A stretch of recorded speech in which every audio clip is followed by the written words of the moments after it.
Action more. Black man. Yes, sir. God. Yes, sir. Conspiracy theorist. Come on, man. Hood nigga. In the flesh. Come on, man. Hood ass nigga.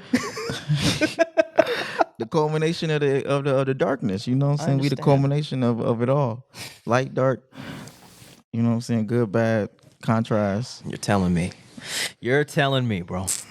And we doing our best to create harmony and balance, man. On time, late. Hey, man. Where I need to be and lost. I understand. Punctual, non-punctual. In the future and in the present. In the future and in the past. Responding to emails on time, waiting 2 weeks. You know, you're all of it, bro. All eight. Facilitating harmony and balance, man. Yes, sir. Let's open up. Yes, sir. In the name of Allah, the Beneficent, the Most Merciful, all praise is due to Allah, the Lord of the worlds, the Beneficent, the Most Merciful, and Master of the Day of Judgment. Thee alone do we serve, thee alone do we beseech for divine aid. Guide us on the right path, the path upon whom thou hast bestowed favors, not upon whom thy wrath has been brought down, nor upon those who go astray. Amen. Yes, sir.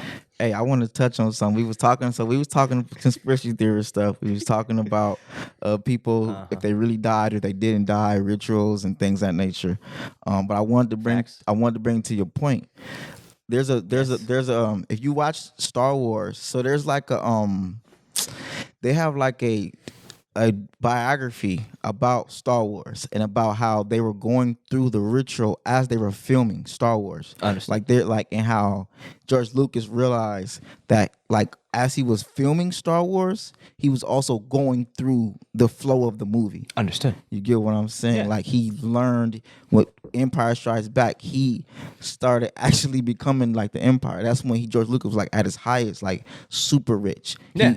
Star Wars was supposed to be like a rebelliousness against Hollywood. Yeah. And it turned into made him be the leader of Hollywood. Yeah. And in Return of the Jedi was, he is already at this super high level, so he's trying to like make sure that he uses this power in a good way. Understood. Because man, George Lucas, bro, took over THS. He literally created technology that's a part of our day-to-day society. Facts. He literally created the concept of surround sound. Well, not created, but like made the technology, mind you, from studying the meta-nature, right? He studied the meta-nature. His first company is called Industrial Light and Magic. For real. That's his graphic design virtual, his CGI company. One of the first CGI companies that we have is Industrial Light and Magic. Yes, sir. You feel me? Indiana Jones was the first. Indiana Jones was comedic stuff. I was gonna say that. Right? Indiana Jones came after Star Wars. Yeah, correct? yeah. After Star Wars, it was like Star Wars 1, and then Indiana Jones, and then Star Wars 2. Oh, word. Right? Okay. You know what I'm saying? Okay. So like, say not to say, if you know the ritual, you're gonna do the ritual, and it wouldn't. That's why. It might sound like a conspiracy theorist to say some of these people have just done the ritual, but I know that they know the ritual, and when you know the ritual, you do the ritual. Okay, we gotta walk through the story of us what's the story of Asyr, bro? The Haru's journey. What is the story? What is it, bro? What's the walk through? It's Lion King. Okay, you know what I'm saying? Walk through it, bro. Masculine, divine masculine. Yes, sir. Right, yeah. Connects with divine feminine. They work together. Okay. And then you have lower self masculine, lower self of feminine. They work together. Lower self of masculine sabotages this connection, killing higher self of masculine. That death, the magic of that death with the divine feminine sparks the Immaculate Conception, which bursts the Haru. Okay. The Haru, or your willpower, avenges the father by defeating the lower self. Scar. Scar. Okay. The decider of that is Jehudi, or wisdom, who actually decides who will win, because there's an ongoing battle. That battle is never over. That battle was continuous. Your Haru energy battling your set energy. Right, lower self, warrior, also connected to your warrior. Set is lower self, warrior. Warrior, animalistic side, the body, the flesh, right, the carnal. Yeah. The need for survival, hunger. Your body. Your body just wants to reproduce, survive, eat, have shelter. Yes, and release. That's all your body wants to do. Absolutely. Right? So the logic or higher self. So like I'm saying, that's just the story.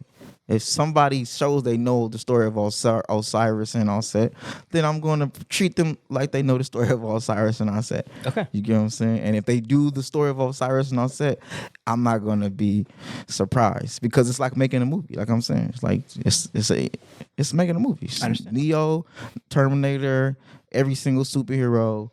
It's all the same story. Okay. Lion King, Star Wars, Star Trek, the same story. Okay. You know what I'm saying? Yeah. So I understand. conspiracy theories, but Sure. I certain things aren't as difficult as we might say they are. They should be. You know what I'm saying? I understand. I understand. Yeah, and we haven't talked about you know, the death of Nipsey in depth because me and Carlton and Anna, we had that conversation because Carlton was more of your mindset of like what really happened.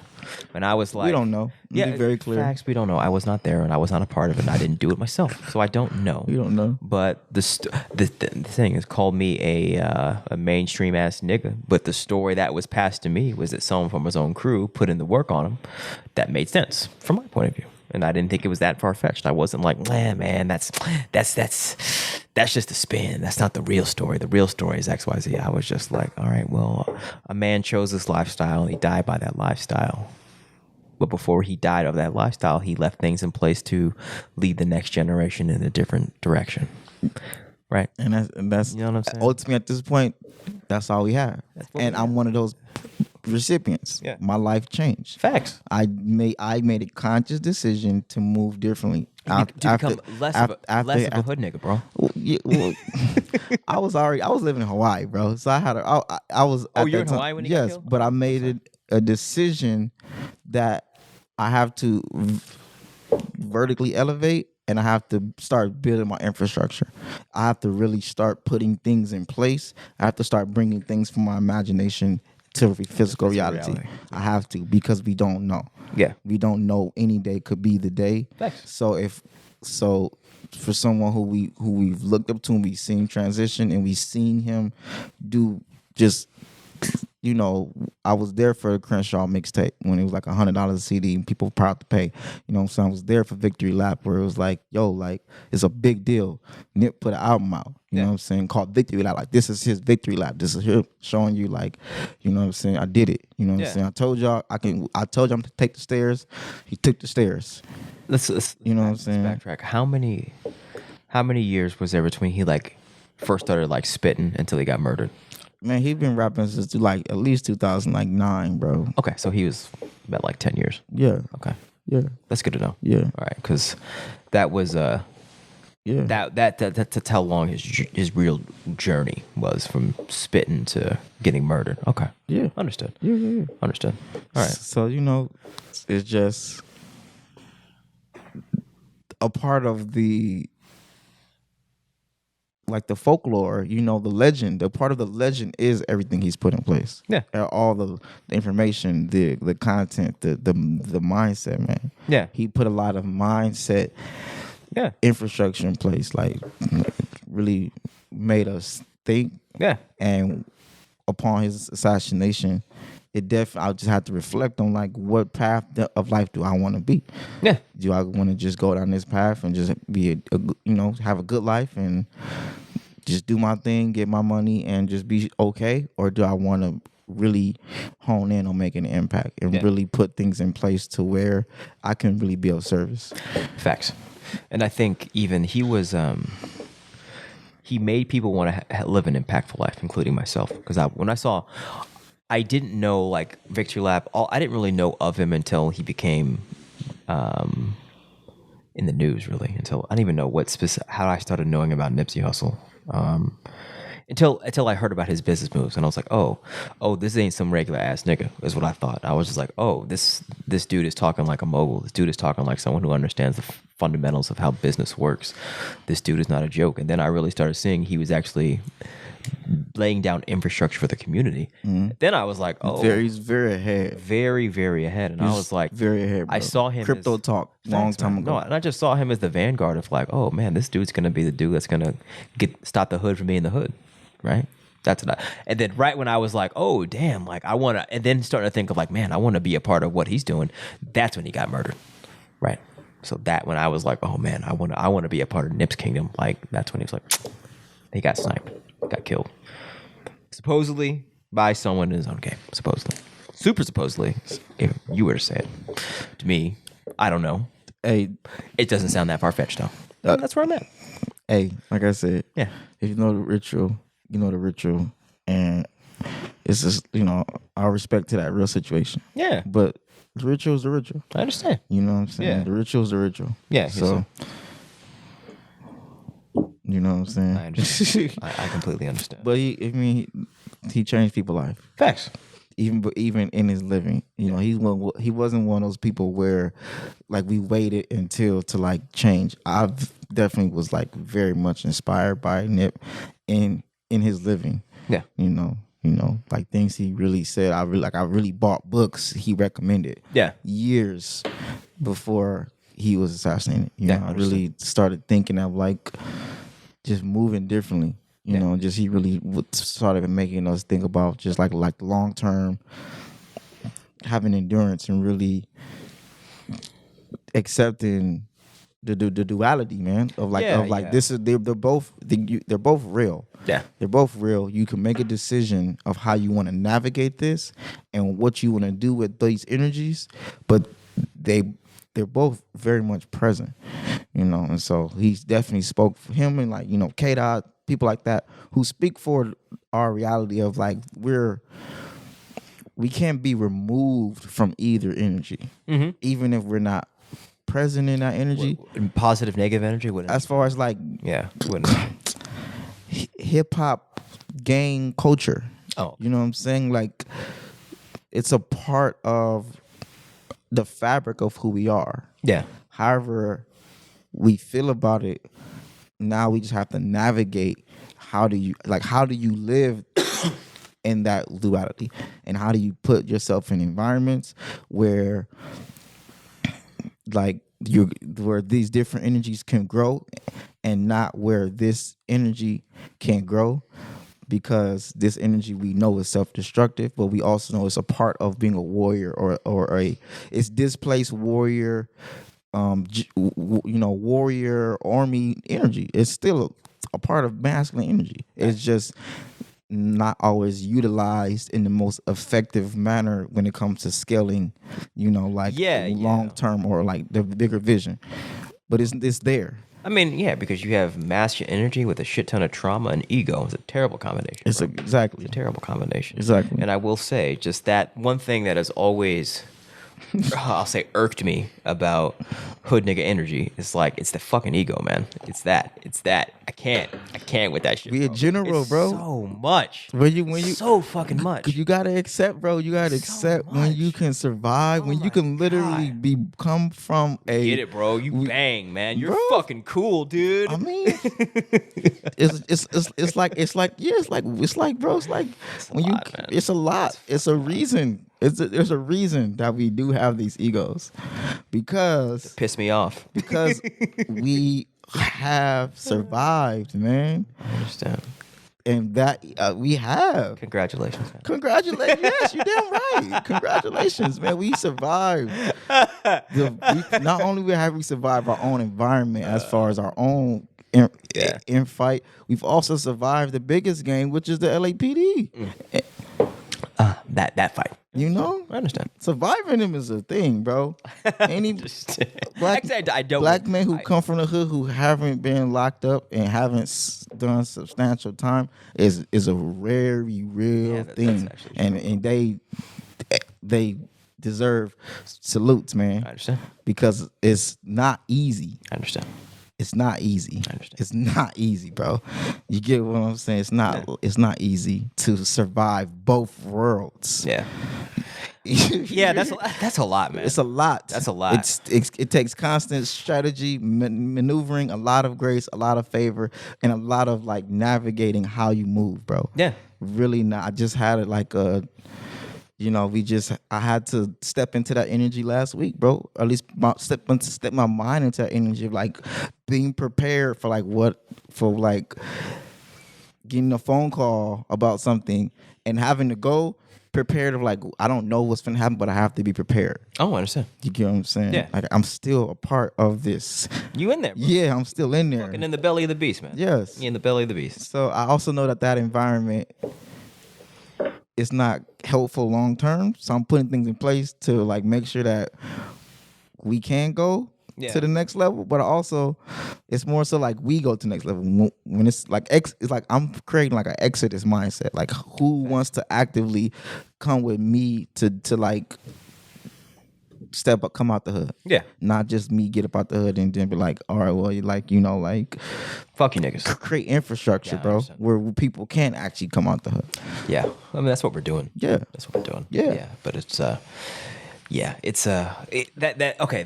depiction of the internal struggle within self and then with your own immediate environment, the neighborhoods, your family, and then LAPD, which is really just a metaphor for the white man's the system. Yeah. The system. Ain't none of the shit for you. So being able to finesse and maneuver and survive women that and women. I don't got no baby mamas. You get what I'm saying? Let's be very clear. I understand. You know what I'm saying? Yeah, man. You feel me? You did it, bro. Congratulations. I said congratulations, man. Niggas want to play with the bro. Like, yeah, like nigga really. You feel me? I know I love you. I know I'm blessed, bro. Yeah. And I'm being bougie right now, and I don't give a fuck. Be bougie. I don't give a fuck. Bang. Nah, you've navigated your own world. That's what I've come to grips with is like, you know, I used to feel like I have to act like a hood nigga, like to be accepted by hood niggas, bro. No, you don't, bro. I don't, bro. You really don't. Trust me. You don't. And then now, you don't at all, bro. And then now that I know that, now I'm the opposite. I'm just like, okay, oh, y'all niggas think you hard. Because I don't have to act like it. I don't. You know, it's not something that we do. It's true. It's not like, oh yeah, I'm about to talk like this right now, or like do this. Like, be yourself, bro. Exactly. Please. Like, we don't. Exactly. Like you said, there's no in the real world. There's no golden stars for it, and we know that. There's no like, oh yeah, we're gonna like no, bro. We're just regular people to the rest of the world. Absolutely. Yeah. But all that bullshit has gone out of my mind now. I'm just like, I went through my own shit for a reason, so we could have a conversation, period. And like, ain't nobody better or worse because we in the same damn predicament. We don't have any fucking land. Nobody doesn't respect us, and we haven't stepped into our potential. So, well, let's go, nigga. Like, period. Like, I don't have to be you. You don't want me to act like I'm a hood nigga. I'm not, bro. I don't have to be that. Yeah, I don't have to. No. Yeah, but and I'm a reformed more so now stepping into of like, oh hey, I found the way to make sure that we get land and we get jobs. Yeah. And let me really just hone in on that. Yeah. And I also found tools to be able to help people navigate this environment. So let me just give that to people and show like, hey, I know how to navigate this, and then also go to this industry and be like, hey, this is, you know what we need. So like, let's facilitate making sure that everybody get what we need. We need land, we need language, we need access to the industry, and we need resources. Exactly. That's it. Exactly. Yeah. I'm not going away from the CDF report. Like I'm taking that report to life. You know what I'm saying? Like that's how I'm approaching life now from that report. The CDFA equity report in California. Yeah. How are you taking that report? As far as like everything we need to be doing, everything that I'm doing needs to be centered towards those four. You feel me? Land access, language, industry access, and resources, capital. Yes, sir. You feel me? I'm like, that's how I'm going to approach any endeavor I'm doing. Absolutely. How can I connect to that, and how can I connect people to those four? Absolutely. And how can we facilitate making sure that those four actually happen? Yeah. And how can I be a part of the facilitation of actually solving these four key issues, which have been shown are our major pressing issues? Absolutely. You feel me? Yeah. Yes, but one thing let's talk specific to our community is we still have to conquer the mindset of our people. That is an issue as well. Definitely. Yeah, to where people understand the necessity of agriculture and want to be a part of the system. Because as of right now, I go to someone who's banging and be like, hey, you want to go volunteer on a farm? You want to go to a farm? And be like, no. No, for real. No. That's gay. Right? That would be the attitude. That is what is likely to have happened right now. So it's funny because back to being a hood nigga. Yes. Right? Do pray tell. They don't have that energy with me. Understood. Because I know, like, bro, I get it, bro. I know that I know that we would all, no matter what we say, most of us, bro, would rather really have a decent job. Facts. Where we can, and we rather really have some land and really be productive. If we really you got to remember, like, the jobs were removed from the hood, right? The industry, this industry has been taken away from us, the foundation of our entire civilization. So everything we've been doing has been in a lot of survival instincts. But deep down, we know we would much rather be farming and feeding each other and getting some land and getting some money. Deep. And when you really let people know, like, bro, what's really good. I've had a lot of people like, bro, like, you know what, like, you right, bro. I didn't. You right. Like, I do want to do that. Like, sign me up. Let's do it, because it's not working for everybody at scale. True. The way things are going isn't working for people. People are ready, especially young people, are ready of, like, yeah, like, I want to. If there's a way to really have a real solid career that actually can do something in life, and I can actually benefit my community, and I can really benefit my family, most people really, like, they want to do it. You know, they want to put in the work, though. Are they willing to wake up at 5 a.m. to put in that type of work? Right now, I think, man, people woke up, bro. Question, bro. You know what I'm saying? Yeah. I think, of course, it's gonna take some development, of course. People are waking up. People are. I'm not gonna lie. I'm not gonna lie about that. Bro, it's real. I'm saying we still have work to do. We got a lot of work. We have a shit ton of work to do. Because it's a reality that most of our people are very far removed from. So yeah, I'm always thinking of how am I gonna get that guy to actually want to really change the trajectory of his entire life to get his hands dirty. You show them people like me. Facts. That proof of concept. That's really what it is. Right. That's what it is. You show them people, like, you show them the land. Yeah. You show them the plans. You show them all the work we've already done. You show them the brochures. The proof. You show them, like, hey, bro, this is what we really about to do. This is the land. This is what we got going on. This is the budget of the state. This is the USDA budget, bro. This is what's really going on. I don't know what y'all think is going on, but this is what's really going on. Show them the CDFA budget. You know what I'm saying? That's me. I'll be showing people, like, bro, this is what's going on. Yeah. Niggas, because, all right, cool, bro. This is the USDA budget is 146 billion. Yeah. So I don't know what niggas think they got going on better than that. You know what I'm saying? True. Show them the CDFA budget, bro. Budget close 600 million for this year, bro. So I don't know what niggas, you feel me? If y'all got a better plan than this, let me know. But this was really going on, and we having these conversations, and we just a part of the beginning of the real conversation of equity. But I think, you feel me? More so than a budget or industry talk or the words like CDFA or USDA, it's going to be your story. It's going to be you. Yeah. Like, don't get it twisted. I'm the bridge. Yeah, no, I've accepted. It's going to be like, they're going to be like, okay, well, what are you doing? They want to, like, okay, what are you doing? What do you have in physical reality? What do you actually have? And so that's why you've got to develop and cultivate yourself so you can become that proof of concept. Because if at the end of the day, they're gonna look around like, nigga, you ain't got shit. Like, why? Who are you? Hey, you know that, bro. I'm at peace with that. I had to make peace with that. I've had to make peace with that because I made the decision to, like, that don't bother me. Yeah. Because I know I made a decision to take the stairs.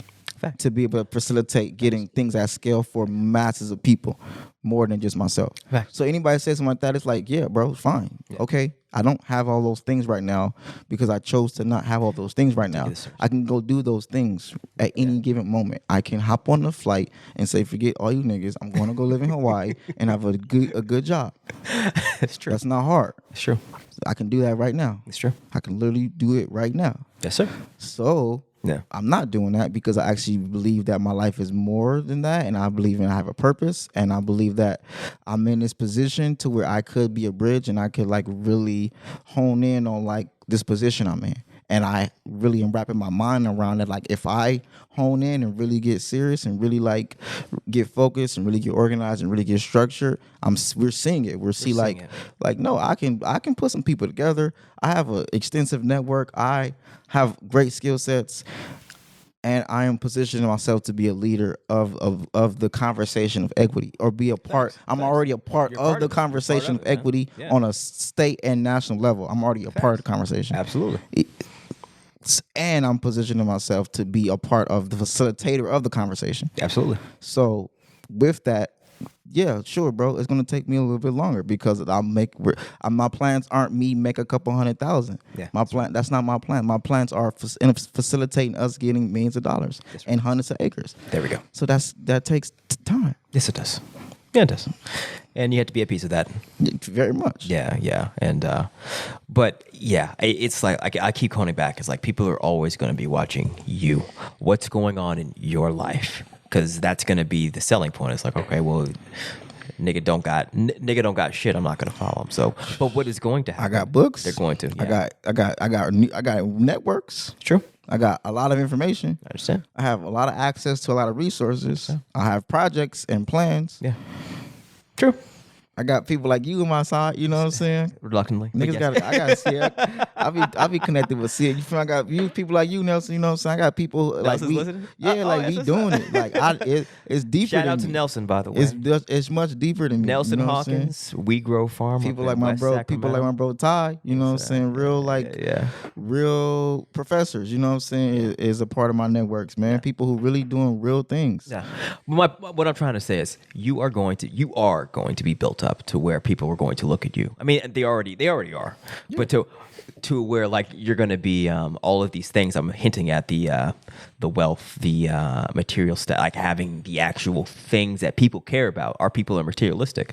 All of those trappings are going to come to you, and then that's what's going to. But I've already, you got to remember, I've already processed that part of my life. Yeah. I don't need those things. Oh, they're going to come though, regardless. Yeah, but I'm not. No, I don't need them. I understand. Like when I have millions of dollars, I'm not going to buy a Phantom. You know what I'm saying? I'm not going to buy a mansion. I don't have a. I'll buy a mega glam tent. Yeah. I'll buy a tent or a tractor or something like that. Yeah, it's like you're going to have things, and these things could be land, and that's what's gonna, when they see you on a 300 acres, thousands of acres doing king shit, that's when they'll be like, oh, this nigga had a point. Maybe I'll tap in now. And like you said earlier, that is the best argument. Yeah. Because like you're saying, like, you know, I get wet over budgets. I like that shit. I like numbers and boring bureaucracy because I'm in that lane. That's what I do for a living. Hood regular ass motherfuckers are gonna be like, yeah, 100. My opinion are gonna be like, yeah, that's cool in theory, but how is that real for me? That these little government budgets numbers, it's not real to me. It's not real to me, man. That's in a PDF. That's a document. Like that doesn't mean anything to me. Like, how are you living? What are you doing? It's funny because I've been reading the book about leadership development, and I've really found I've known, but I've really rediscovered my leadership technique, how I lead. Understood. I'm a strategist, and I'm a futurist. I'm an inspirational person. Yeah. I paint the picture of the vision. Yeah. And then I say, this is how we can do the vision. Right? I'm not the best manager of people. Yeah. I'm not the best executive of things. Yeah. And I'm not the best communicator. Yeah. Right? I'm working on those things, but I'm the best. I'm the visionary, bro. I see what we could do at the big level, and I always am great at like saying, let's go up another level. Yeah. So I've learned to hone in on that, which is like, anybody who say, what about you? It's like, okay, fine. But this is the vision, bro. Grocery stores, restaurants, cafes, land, organization. People have jobs. People have equity. We have schools. We learn in the stock market. We learn in commodities. We have in public businesses. We have in land trusts. You know, like that presentation. Like that presentation that you saw is like my vision. I understand. Community investors. Yeah. You know what I'm saying? Community trust. Agrarian commons. Yeah, like real like facts. You feel me? A bunch of nonprofits and businesses coming together as a co-op, developing a community, developing NFL, NBA. I've been saying that, like, we need our own NFL, we need our own NBA, we need our own Visa, we need our own credit bureaus. You know what I'm saying? Yes. So it's like, make it about me. Like, to me, that's stupid to make, not like that, but like anybody who says, what about you? It's like, bro, what about me? Yeah. Like, this is what we can do. This is, you feel me? I can't go to the CDFA and say, give give me 20 million, right? I can't. You get what I'm saying? Like I can't do. It has to be projects, programs, things put in place for at scale. So like anybody say about me, it's like, man, boss up, grow up. You know what I'm saying? Oh yeah. Put your big boy pants on. It can't be about me. That's true. It literally can't be about me. That's true. But in this social media age, that's how our people think. And you already know that niggas is going to look and think like that. Just letting you know. I'm ready for it. You know. So I'm ready for it, but I also don't think that as many people, I mean both. Because I see the truth of our people, but I also don't underestimate our people. I don't. I understand. And a part of being a futurist and a visionary is raising the level of like, hey, we need to be looking at ourselves like this at scale, taking our time patiently. Like not saying, all right, let's go get $1 billion today, right? But like, hey, this is the trajectory we can be going to. Yeah. And we are worthy of operating at that scale. And if we do get to that scale, it's going to take a collection. There is no one billionaire. There's no billionaire I'm a billionaire because of just what I do. Just me. Right. That's true, man. You can't, you get what I'm saying? That's right? Real, man. You can't social media market yourself into 100 million. Facts, man. Right? You can't master class and you get what I'm saying? No. Right? You can't ego your way into 100 million. No, bro. Right? No. So if that's the vision, then my approach can't be like that. No. And you and I both know, and we're living this, is you don't get to the higher echelons of life without a team. You don't. But and staff. Facts. You feel me? Facts, man. Absolutely. And you don't do that. But the when you're only seeing this glamorous social media lifestyle depicted in front of you, with these individuals, right? So it leads one to believe that all it is just them. And so people compare themselves to this individual who has a following on Instagram, right? That's how Instagram works. That's how it works. If you look, and it affects the psychology. There's only like of our 100 celebrities. You know what I'm saying? Yeah. Like this Instagram stuff is a very small community. Yeah. We really like look at it objectively. It's not a lot of people on Instagram that's like it's a little bit of people that have our attention. Fact. And one of the things that I know us as Asiatics we got to stop doing is letting the people who are at the forefront, like we got to stop getting on and being like, "Ha, I'm better than you niggas because I'm on." Exactly. You know what I'm saying? Because then you get people. A lot of times, what we have is people chasing to be like these people. Exactly. And meanwhile, the rest of the world is doing the big boy stuff. Exactly. You know? Yeah. Yeah, and specifically with us, it's that attitude of "fuck you niggas, I'm on. I'm on." Which I get. Yeah, I'm on. That go back to that nigga stuff. It goes back. Right, I get it. It's that. Like, nigga, I made it, nigga. Yeah. I'm good. All that other stuff is other stuff. I'm good. Nigga. I get it. I do get it. That's it. So man. my job is like say, I get it, bro. Yeah. But scale. Yeah. Masses of people. Yeah. That's how the rest of the world work. That's how right. we feel about the white man. The white man think about mass scale. Facts. Take this and how can we do this 100 times? Facts, man. Yeah. Yeah. And that's why this is his planet. He scaled it and he duplicated his systems across the globe and we're in his matrix. And also people say, hey, if I check this box and get up under this and call myself this, I can be aligned with this. Yeah. And we got to facilitate that type of mentality as well. Like, hey, align with us so we can work unified. That's real. So we can begin to run it, like collectively put things in place to where we benefit. Facts. You know, because Absolutely. it's even hard for us to say things like that because we almost feel like we shouldn't say that type of stuff. Meanwhile, every other culture literally does that. Yeah. We're going to put things in place and put infrastructure in place to where it does specifically benefit us. Facts. And it doesn't say nobody else is allowed, but it's not for y'all. Yeah. You know? Exactly. You know? Yeah. Huntington Park is not for nobody else. You know what I'm saying? Who's Huntington Park? Huntington Park is like a small community of like shop of stores. Mexicans, right? It's for Spanish. Yeah, like you feel me? Like it's like how we feel about it. That's what it is. Like that's what it's for them. Yeah, exactly. Right? They're not saying you can't come in there. Koreatown, and they ain't saying you can't come in Koreatown, but it's not for us. Facts, man. Right? No, facts. Yeah, yes, sir. Okay. Yeah, and the thing is no one wants to align with us.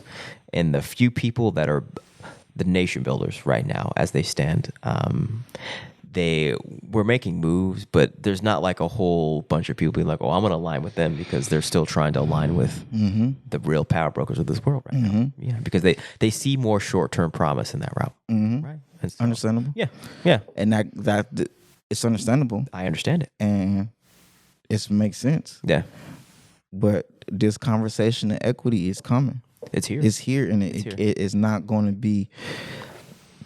It's not going to be sidestepped. Yeah, and specifically, I'm not sure if you've had this experience. Is like where people close to us, friends, family, they'll like, oh, you doing that nation shit, you doing that more shit, and they'll be like, they keep you at arm's length because it's like, man, like, I understand where you're going from, but I'm not gonna fuck with you because there's still more. I can still win over here, so I'm gonna stay over here. Right? I would say that's still most people right now. So it's like, understandable. And it's handling that psychology to where like it's like, oh, it's cool, but keep your distance because I don't want you to taint whatever I'm trying to win over here in this matrix. Right? Yeah, and that's mostly what I deal with. And so it used to. And we're definitely going to be dealing with that at another level, at higher levels too. Absolutely, right. When we start going to these higher levels, it's like that will never go away. Yeah, or people who's like, I'm just only in it for my own interests. Facts, especially politicians. Let's be real, and it's. There's going to be a flippening as someone coming to us like put our big boy pants on, exactly, because that's what everybody else does. Exactly. You know what I'm saying? Yeah, it's a part of the game. Yeah. But, yeah.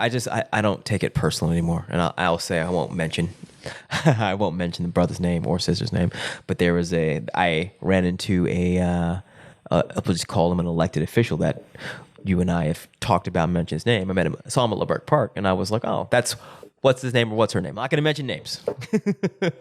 But I was like, okay, I wonder, and I was suited and booted. I was rocking my FY uniform. So I was like, oh, okay. I wonder how this brother or sister would, how they're going to react to me. So I went up to him and I pretended like I didn't know who they were.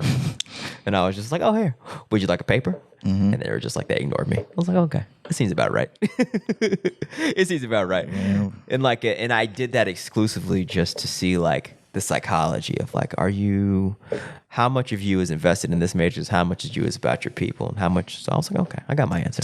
You about finesse in this world? How much of it is like, hey man, we projects and programs, bro. You know what I'm saying? Well, whatever you think of, that's that. Yeah. You know what I'm saying? That's real, bro. Because they, like we said, that's gonna be at every level. Absolutely. People who only in it for their own self-interest. Do we not work with them? Do we demonize them? No, not at all. You know what I'm saying? No. Do we just treat it as such? No, you understand that everyone's out for themselves, and you present projects that they can align their self-interest with your project, and that's how you present it to them. That's politics. Right? Yeah. That's what you do. That's how the world works. You make you put things in your project to make people who are self-interested interested because it enhances their self-interest. That's what we put people in places as politicians to advocate for our districts, our communities, our cities, our areas, our common interests, to go facilitate having the conversation, to be a bridge and be ambassadors and facilitate funding and facilitate rights and facilitate laws being passed and facilitate equity and facilitate infrastructure or funding for infrastructure to go into our respective areas on a different scales, even on a federal scale. That's right. And even that federal is on an international scale. Yeah. They go around the world and facilitate the same conversation. The interests of the people, the interests of our country, the interests of our state, the interests of our city, the interests of our counties, interest of our black nation. Facts. Nation. No, for real, but we're going to get to that point. Definitely, like we're going to be lobbying on behalf of us for real. We're at that point right now. No, right? You know what I'm saying? It's just navigating the conversation. But that Exactly. is very clear. Yeah, That's it is. very clear. I know. Let me be very clear. I definitely advocate for people who look like me. Facts. And come from where I come from and have gone through what I go through. Mm-hmm. You know what I'm saying? That is who I advocate And like for. the thing is, we don't have to apologize for that. Like it's funny when you because I'm a hood nigga who made it out. facts, man. No, and it's like a lot of people still have this attitude, like where people like, why would you go if you could get out the hood? Why would you? You're gonna go around. You're gonna be around the hood with all those niggers. Like that's the attitude, and I've heard it and I feel it from Asiatics, non-Asiatics, black, white. Everyone has that. Like it's just really why you're gonna join the you're gonna join the And mind you, the nation. the people who do They go to college. The people who do, I thoroughly understand. Yeah. The people who do remove themselves from the hood. I'm not against those people. I thoroughly understand. I understand. And thoroughly understand why you would choose to remove yourself from this environment. You get what I'm saying? So for me, it's just because I have the opportunity to make a shift in this environment. Yeah. And it was easier to make this shift in this environment from being in this environment. Yeah. But I'm also putting things in place to where create some type of exodus to not only put in place that I am removed from this environment, but that other people can begin to remove themselves in this environment, so that way we can build bridges and then continue to expand and get more people out of these environments into new environments. Facts, man. You know what I'm saying? Into new areas, into new aspects of Cali. And as we get in land throughout Cali, we also get in land throughout the rest of the country. Yeah. And begin to expand people and get people out of the hood. That's right. And put them in infrastructure. Yeah. And that's what building is. We're building the way out. Yeah. Yeah. We're building a way out from hell. From hell. Yeah, man. From a shitty life. For real. From toxic environments. For real. With no purpose. That's what we're doing. For real. And the thing is, and we've had this conversation before you get caught up in it to where there's really no escape because you put in too much work. Because the thing is, what we both know is action has consequence. Mm-hmm. You drop a body, you're going to pay the price. You drop enough bodies, you're going to get dropped and you have to come back and just try again. Mm-hmm. So you've seen those people who are too dark to be redeemed in this life. You've seen them. Right? I've seen it, bro. The hood is full of those types of people. I know. It's I talk to them. Yeah. I see them. And you see them. I see them. I experience them. I experience them. I experience having to defend myself from Facts, man. Having to be mindful of that. Facts, man. I definitely see it, bro. Yeah. And it's like, and I see the trajectory of where I could go if I don't stay on this path. Yeah, man. Because the hood is full of those people too. It's full of those people. Who have those who like if they just didn't become alcoholics, they just got the alcoholism together, or if they just didn't do drugs, or if they just didn't, you know what I'm saying, get that one lady pregnant. Yeah. If they didn't just fight that one dude, if they didn't just go to that one hood that one night, if they didn't just beef with that one dude that one day. Facts, man. You feel me? Yeah. That's the hood. Full of them, bro. Full of them. That's the hood, Full of them, bro. I see them, bro. And I experience them, and I do my best to stay mindful and like understand like this could be me easily. This could be me in 10 years. Facts, man. If I don't put this cup down. Yeah. You know what I'm saying? Yeah. Yeah. So it's finding all of those. It's not getting caught up by those people who are down there in the gutter. Right. Yeah. The gutter of, we'll call it hell, bad decisions, karma of dealing with the consequence of your choice. Because no matter who you are, white, black, it doesn't matter. Like you got to pay for your shit. That's how you know God is God. He doesn't let off because you are who you are. Like no, he gives you what you deserve at all points. Mm-hmm. That's what makes him God. He is objective. Mm-hmm. Like you can't go to him. Yeah, but God, you did it to yourself, bro. Mm-hmm. You did it to yourself. Yeah. So like you can't keep on doing making bad decisions. You're gonna have to pay for or shooting at other people. You're gonna have to pay for it. And I also know I'm one of those few people who have what's called grace. Yeah. Right, where I have not always gotten what I deserve. Yeah. I know I have karma. I know that there's consequences for my actions, but I have not always, but I know that I haven't gotten what I deserve. Yeah. So with that grace, knowing that I have grace, doing the best I can to facilitate, sometimes overcompensating of like goodness and the infrastructure and the work and things of that nature, because knowing that like I haven't got what I deserve. As far, you get what I'm saying? So you're saying there's shit that you haven't paid for that you've done? Of course. Yeah, you and I both. Definitely. Yeah, you know. Right. So with that, you're gonna pay for it, bro. Of course. And I know that first. But a part of paying for it, a part of the paying. You're in a grace period. A part of paying for it is doing the work. Facts. Right. Facts, man.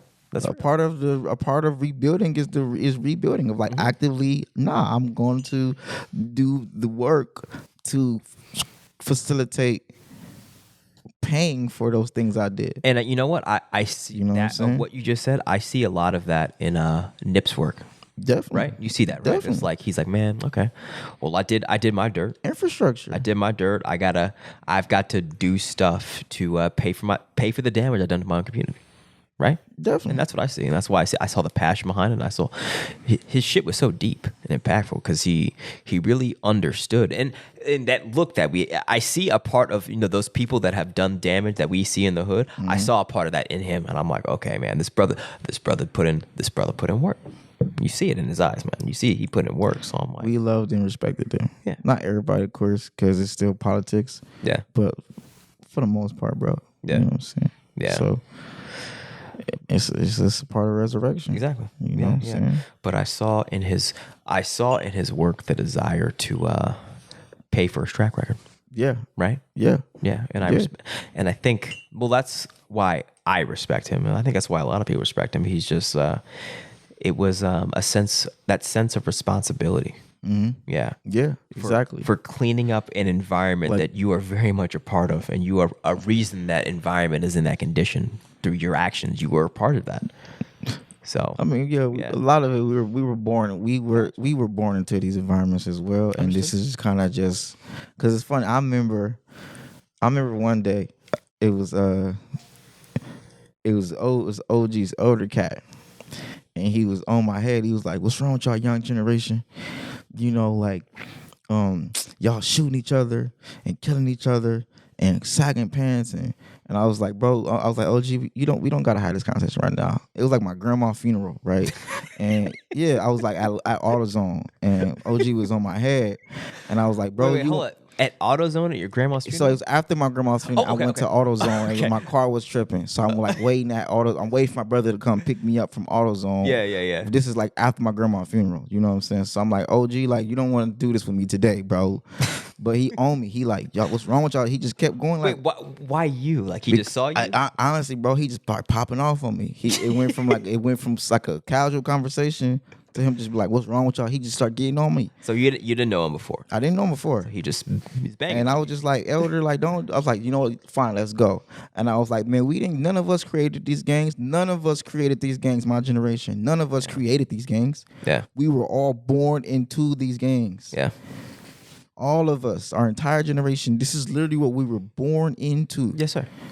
You know what I'm saying? Like, y'all don't have nothing for us. Y'all not employing us. Facts. Y'all don't have no infrastructure for us. Y'all don't have no jobs for us. Facts. Y'all don't have no skill sets to give us. Facts. Y'all don't have no training for us. Y'all not keeping us safe. Y'all not policing our communities. Facts. So what you want, like, bro, we have to literally, we've been having to fend for ourselves. We were raised by the parents who ignored the message. Yeah, at scale. Yeah, at scale. I'm not saying all of I get it. I had a father and I was in the church, right? Yeah. So, but even in church, I was still exposed to a lot of gang banging in the church. You know what I'm saying? Yeah. Still in the city. Yeah. You know what I'm saying? So fights and everything. Understood. And then when I step outside the church, I'm right back in the hood. Understand. But just I remember just being like, bro, OG, like this is not a problem that we created. We were born into this problem with y'all having little to no solutions for the infrastructure. Like a lot of these gangs, a lot of the old elders who actually came together and created these gangs. Yeah. You get what I'm saying? Yeah. And we were their sons and their children. Now, I did a lot of elders, they went to prison because they were fighting the police and they were creating Black Panthers and all that other stuff. Yeah. Granted. But this problem of gang banging. Yeah. This is something that we were born into. Yeah, that's true. My generation. That's true. We did not start none of this, bro. Facts. We were born into this. Facts. You know what I'm saying? So Yeah. yes, there is a part of us who's like actively want to create some type of infrastructure to fix it, but at the same time, it's not even our problem. You get what I'm saying? Like, or a problem we created. It's a Yeah. problem we were born Yeah. into. We didn't name none of these hoods. There was no hood in LA or that our generation said this is gonna be whoop whoop hood. You know what I'm saying? I understand. Like at all. This is what we were. Boom. Yeah. You live here. Boom. And mind you, it's layers and levels to it. But just saying like, Hey, so is that how the conversation ended? Were you telling him that? yeah, we didn't I went create the shit. Yeah, I went in on them. But I just remember because back to like talking about Nip and one of the karma, like him being a part of the problem and wanting to fix the problem. It's like also keep in context, like our generation didn't create this problem. Like we were born into the problem, and as we became self-aware and start gaining knowledge of self, we actively tried to create solutions for the problem. Yeah. But if you were born into something, it's all you know. Yeah. And it's not, by the time people do have knowledge of self, especially dealing with just the culture and dealing with the LAPD, by the time you have knowledge of self, if you like, it's a real thing. If you make it to 21, like that's a real thing where like you blessed. That's a real hood urban legend. That's like real. Like the ones who made it to 21 is like, oh, that's a milestone. Damn. Really? Yes. Damn. 21. Jesus Christ. Yes, bro. That's what I'm saying. It was 900 of us freshmen. Yeah. And only like 100 of us, maybe 150 graduated. Jesus Christ, bro. Yes, Damn. that's what I'm saying. Damn. We had a record for the most freshmen. We shut down the entire system because it was so many freshmen. It was Damn. over 900 freshmen came to Compton High. Damn. And only like 150 graduated? two tops. Damn, man. Okay. And how many of them went to jail right after high school? I understand. Yeah. Or die right after high school? I understand. Okay. All right. That's an environment. Okay, but that conversation ended with. Did he agree with you, or was he just like? Nah, he occurred. You know, a lot of elder black men. Yeah. They're not gonna listen to younger black men. There's no one writer on this Not planet. all of them, but there's at scale. Most older black men just like whatever. Yeah, there's no one writer on this planet than an old black person, bro. We know that. Period. Like, I don't try to convince them otherwise. Like, you niggas be right. I only went in because it was like I said, it was like, bro, this is my grandma. Like, fine, you want to do it? Fine, I'm ready to like argue with an old man today, bro. Today's the day. You got me today, bro. I got some steam and some I got some energy I want to release. I understand. So wait, what happened with the dude? You got a phone call and you didn't finish the story about. You got a phone call and you might have to get into some shit. This happened this week. Oh, that happened last week, but it's not that I want to dive into. Okay. It's just more so understanding like I still have that. I can't not keep that energy. I understand. You feel me? But nothing happened though, right? Nah. Okay, cool. Not at all. Right. But it's the micro to macro. If something can happen. Yeah. Any given moment, and you have to be prepared. Yeah. Like I'm the director of the Compton Community Garden. Yeah. You know what I'm saying? Like, Yeah. You know what I'm saying? Like, it's not like the Beverly Hills Community Garden. You know what I'm saying? You feel me? So it's a real place it's a real place within a real place. I understand. You know what I'm saying? That does its best to create goodness, but it's a real thing. Yeah, yeah. And you feel it when you go down there. It's like, oh, okay. Yeah, this is Compton. I feel it every time I go in there. Yeah, man. You feel me? Every single day I have to be very mindful of like where I am and what's going on. Yeah, yeah. And it's yeah. I'm not like, luckily, it's crazy just how much being in the hood changed, or being in the nation changed my perspective. I'm not afraid of the hood. I'm just aware of it. Definitely. Right? You know what I'm saying? It's like I'm not afraid. I'm just like, okay, well, this is a different environment. There's different rules here. Yeah. I have to I'm playing a different game. Yeah. But it's that's really it, bro. that's all it is, man. That's all it is. And it's like, but that's what being a soldier is like when you can enter in these environments and it doesn't change your inner calm. I'm just like, oh, we here now. Okay. Different rules here. I'm more aware. not even more. I'm always aware. It's just more of like, okay, I'm recalibrating my internal mechanisms to just adapt to this environment now. I'm like, oh, okay, all right, okay. Yes, sir. It's active.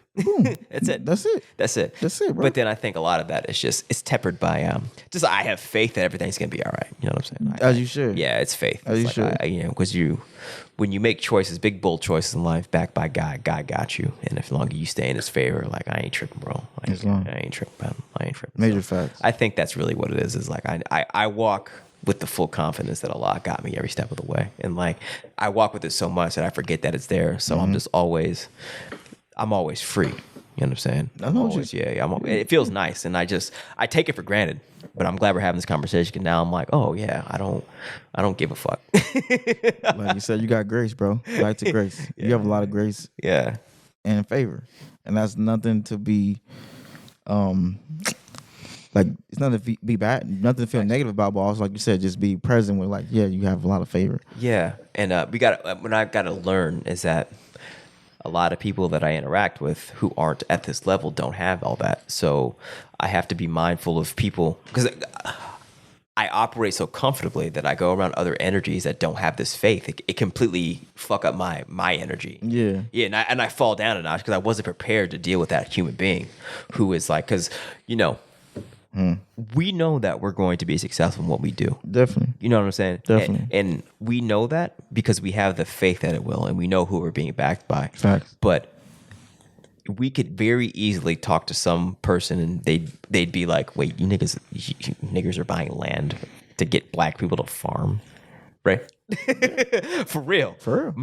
Arguably, probably a lot of our people, my own family. And like without being prepared to encounter that mindset, that could knock me off track. I'd be like, wait, maybe this won't work. So it's just, like I said, but being aware of who you're dealing with. Because it's that attitude all fucking around me. All around me, bro. Yeah, bro. So it's you got to get in a different environment. See, I'm in an environment where it's like dangerous, but at the same time, people believe in what I'm doing. Yeah. You know what I'm saying? Because I've been showing the track record for years that there's nobody around me who's like, Temu's gonna fail.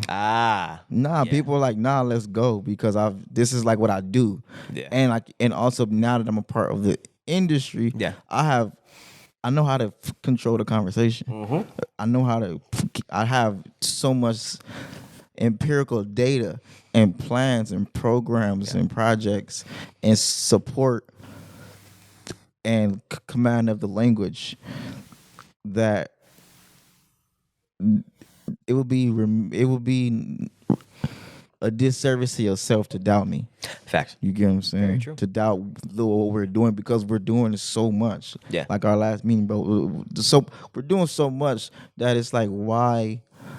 There's very minimal reason to not believe that we're going to be successful. Very true. Right? Anybody who thinks we're going to fail is like, you're a weirdo at this point. And you're also lying. And you lying. You're lying to yourself. You're lying to yourself, lying bro. to yourself. We're going to get this done. Absolutely. We're going to get this done. No, absolutely. It's just like when you're putting in so much work, we're so busy that we're not looking back at our track record, but it's like we're already successful, just given that who we've met with and the meetings we set up and the progress we've made to date. So it's like, we're already successful. But I know that. And and with that, for real. Yeah. Like, we're successful. Yeah. We're successful. Now, what do we do with that? Exactly. Well, we keep fucking going. Yeah, we don't stop the momentum, and thing is, don't watch your work, right? You gotta just keep going, plan ahead. Don't admire your work. No, because we are not at the promised land yet. Not at all. We see where it's going, but it's like, no, we have got to fucking go and can't get comfortable. Yeah, but I would just say in my immediate environment, it's not like, it's more just like people distancing themselves and be like, okay, well, I see something happening, but I'm not going to engage because I still think it's crazy. I want to see. I want to watch. I want to see. I'm going to watch. And I'm just going to shut the fuck up. I won't hate anymore. I'll just back up and just look for the right time to jump back in when I know it's going to be success. That's what it is. Boom. Understandable. Yeah, that's it. That's all. Understandable. Yeah, I completely. Y'all got it then. It's like, go ahead. You know, Yeah. go ahead. That's fine. That's We're right. gonna keep building. We're gonna keep networking. We're gonna keep developing infrastructure. That's right. And we're gonna keep creating plans. Yeah, and we're man. gonna get this equity. And when y'all ready to come help us get more equity, come help us get more equity. Yeah, man. Because we're gonna get equity, bro. Yeah. Like No. us operating, you know, like really going like back to that report real quick of like really accepting that quote unquote Black African American people. So of the acreage that's owned in Cali, according to the last census in 2017 by the USDA, of the mass of like underserved communities, people of color, different cultures, have a combined 4 million in acres in Cali. Yeah. Right. Of this 4 million that underserved people have, Black people have 75,000. Damn. Wow. Yeah. And mind you, this is the 4 million of the underserved people. Yeah. So the white man has all this. Yeah. And then this small percentage of a bunch of people is 4 million acres. Yeah. Of this 4 million, bro, Black people have 75,000 acres. So do we really understand how minuscule land we have? We have such a blip. Yeah. You know what I'm saying? Yeah, a man. blip when it comes to acreage, when it comes to real farmland, when it comes to real land, nothing, bro. Nothing. 75,000. Yeah. It's nothing. It's nothing. Absolutely nothing. And I was looking, I'm not sure if it was the farmer equity report, but something. I saw 98.1 of the percent. Oh, no, it was that agrarian commons report that we read from the lady that Nelson put us on to. 98.1% of the farmland in this country is owned by white people. Yeah. Yeah. So Yeah. that means they run shit. Yeah. So Yeah.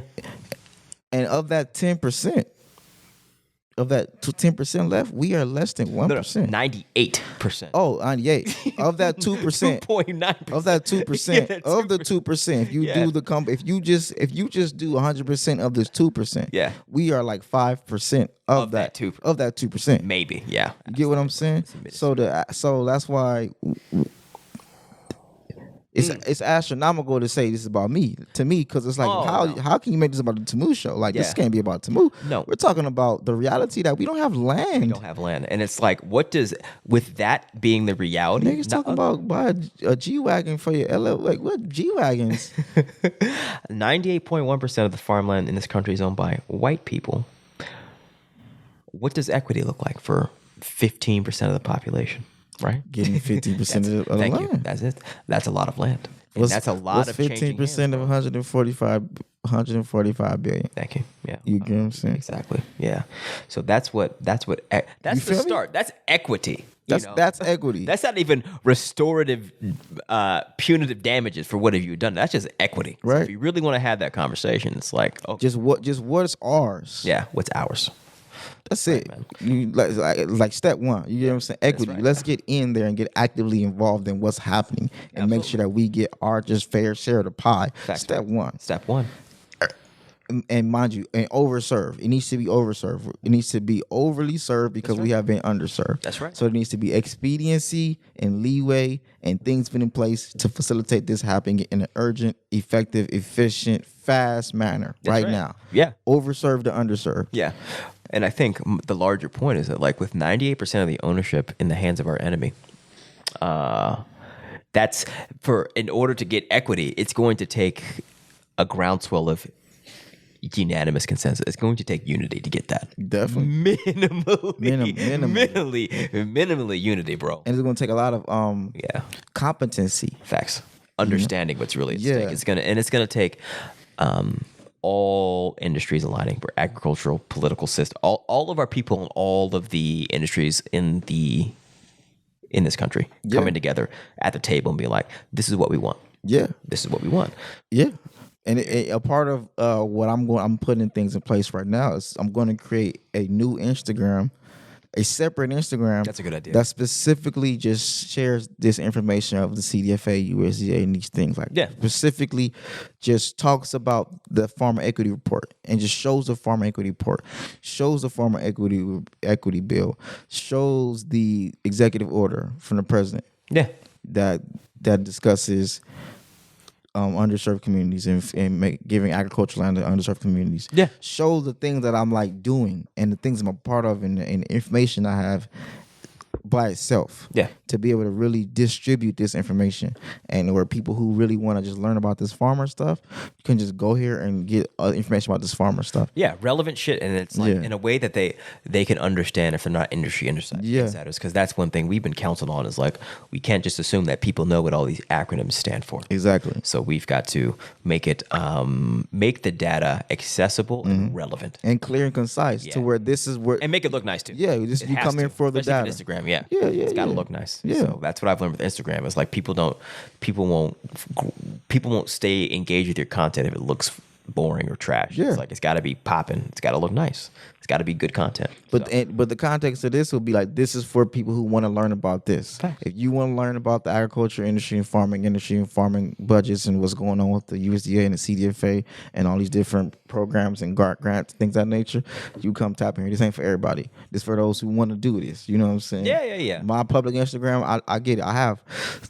I do 77 things on my public Instagram, bro. You know what I'm saying? So I do get it. It can be too much going on. I'm talking about culinary arts, your taste buds not your guide, the competent community garden, agriculture, and my personal life, hood and healthy, the show. You know what I'm saying? This podcast, it can be a whole lot going on. It's a lot. Right? Yeah. So I need to make sure that this information doesn't get lost in translation. Doesn't get lost in the Temu show. I understand. Like, nah, this is this. It warrants its own platform. Definitely. Absolutely, bro. Definitely. Absolutely, This bro. is billion. I be casually sharing $1 billion, you know what I'm saying? Like billions of dollars information, like just casually, like it's a regular thing. Yeah, man. And it's not myself. I gotta accept that for myself. This is not a regular thing that I'll be sharing, right, like man. the CDFA budgets. No, man. You know what I'm saying? Take for example, or your leisure. Their thing is it's financial literacy, more or less, right? Yeah. Yeah. So it's just like, okay, well, that warrants its own platform. Yeah. Agricultural literacy warrants its own platform. Facts. For real. Major facts. No, for real. Major man. facts. So it's like, and it's time. yeah, no, it is time. And now I'm just, So we can start operating in the unity, and people understand the language. People understand land. People understand the chain of command. Like, hey, this is what we need to be focused on: land, language, access to the industry, and capital and resources. Facts, man. Boom. Facts. Let's go to them with what we need to go. Let's go to them with what they said we need to come to them about. Facts, man. You know what I'm saying? As far as like, let's control this conversation. This is what y'all saying, then let's do this. Make sure this gets done. Absolutely. Yeah, we need a social media person. For real, bro. I understand. Yeah, because like I'm working on it. Yeah, to handle, like, because it's like to handle the finesse it takes it's an art. You gotta respect it for what it is. It's like I can do it, but it's not how I want to spend my time. Like figuring out how to best present this information. I just want to like, fuck it. This is what I want to say. Give it to somebody else to figure out how to present it. Right. Yeah, otherwise I'm spending hours thinking about how do I make this one post, and like that's not my best use of time, bro. It's not. It's not my job. It's not. So I can do it. I could do a lot of things, right? I could be a pastry chef if I wanted to, but I don't want to. You feel me?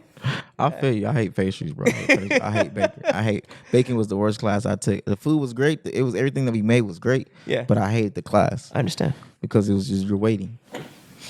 You don't wait when you're cooking? Not when you're cooking. Why?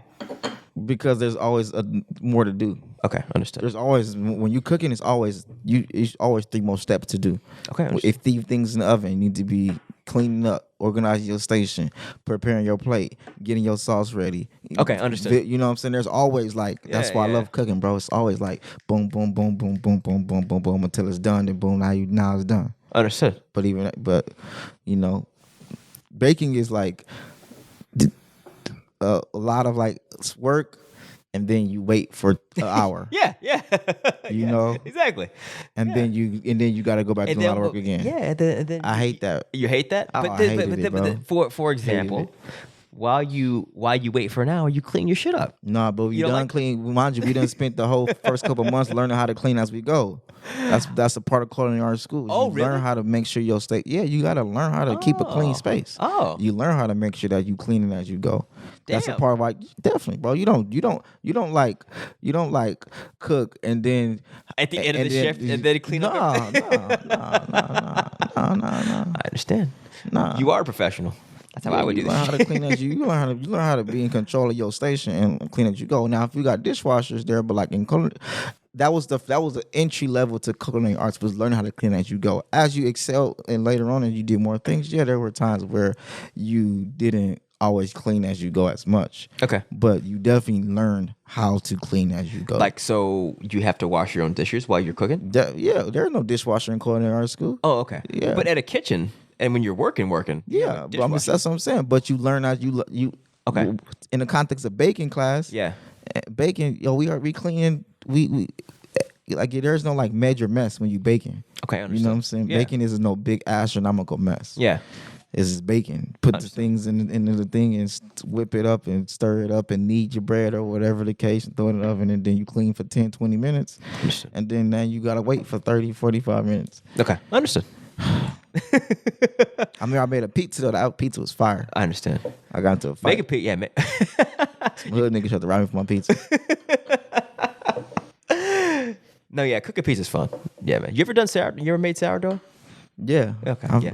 Yeah, bro. Yeah. Did it all. I made that. Yeah, man. Le Cordon Bleu graduate. I understand, brother. I miss Le Cordon Bleu. I never thought I would say that. Look, culinary art school was very fun, That's bro. good, It was a man. very key time in my life because I woke up every day with something to look forward to. You know, you don't when you get a job and you get to the race. Yeah, the Yeah, you routine, don't. bro. There is no like every day I'm going to do something different. I'm going to like, hey, I'm going to learn this. I'm going to do this. Yeah. Culinary art school was like an adventure. Like I'm getting up and I'm going to Pasadena Yeah. to learn how to cook.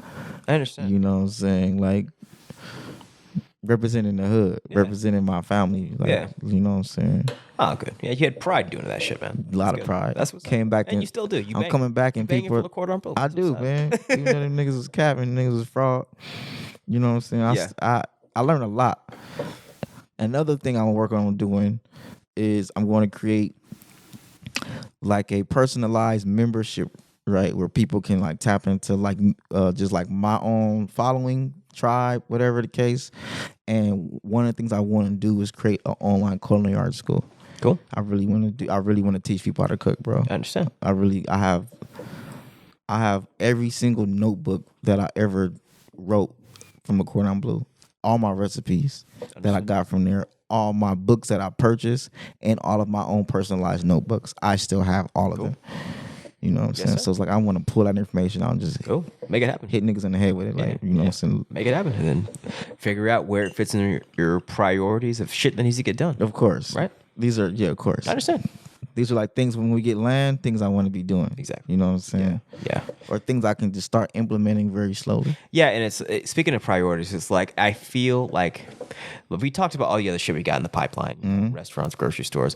It feels like it feels like what is the case is I have the most momentum and traction when I'm thinking about land. Definitely. And that tells me automatically, it's like we've had this conversation already about like we know what our priority is. Yeah. You niggas get this land, then God will just open up the gates for all the other stuff. But I'm not going to allow you to deprioritize the most important thing. Facts. He's not going to. My mind is always seeing ourselves having the land, and then what's the next step? Yeah, Right. What are we going to put in place to make sure this land is successful? exactly. Because we get the land and when we get the land in production, we're going to distribute it. And I know that's a part of like my job of like, okay, grocery stores, restaurants. I've worked at a grocery store, I worked at a cafe, I worked at restaurants. I'm a caterer, so it's like I know that's my talent of like this part of it. Yeah. So I've made orders from farms. I know how to connect with farms. I know how to do like make sure that the produce is at how it should be. Yeah. You know, I forgot the word, like product something, but like I know how to like run a grocery store. I know how to run a restaurant. I know how to run a cafe. Yeah. So like those are things that it's like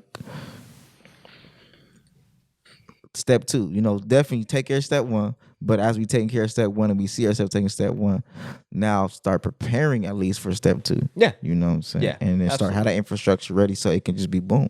Yeah. So we can streamline this. Facts. And that's just effective project management. Yeah. Yeah. We have a focal energy, and then we have other things that we're starting to put in place for the other steps of the process. Yeah, but not necessarily entirely focusing on that one restaurant that we're going to do right now. Have ideas maybe and start thinking about the resources needed, but not necessarily. Now we got to figure out how do we get this land, what things put in place. Definitely. Yep. Yeah. And that's why we're both in the position. We're now the bulk of our work week is standing around like, all right, what do we need to do who do we need to talk to make sure we get this land? Period. Yeah, man. But change gears really quick. What did you experience with this equinox? It was on Tuesday, the 21st. Did you experience anything? I went to see Spider-Man and I wanted to see The Matrix. Same day? I went to see Spider-Man on Tuesday. I wanted to see The Matrix yesterday. Oh, okay. All right. But as far as the night of the equinox, the night of the 21st, which was I just been really just wanting to be alone lately. Yeah. It's been a full moon too, so I'm naturally like moody and want to be left alone. I understand. During a full moon. Yeah. So I think 19th was full moon. Yeah, and 20th is pretty full. Sunday and Monday. Yeah, Sunday, Monday, and then 21st, Tuesday was the official equinox. Yeah. Did you were you tired during the equinox, the day of next day? I've been definitely like I said, I've been going to sleep early. I've been going to sleep like 10:30 lately. Yeah. I've been detoxing. I just got a whole bunch of like supplements for detoxing and cleansing my gut.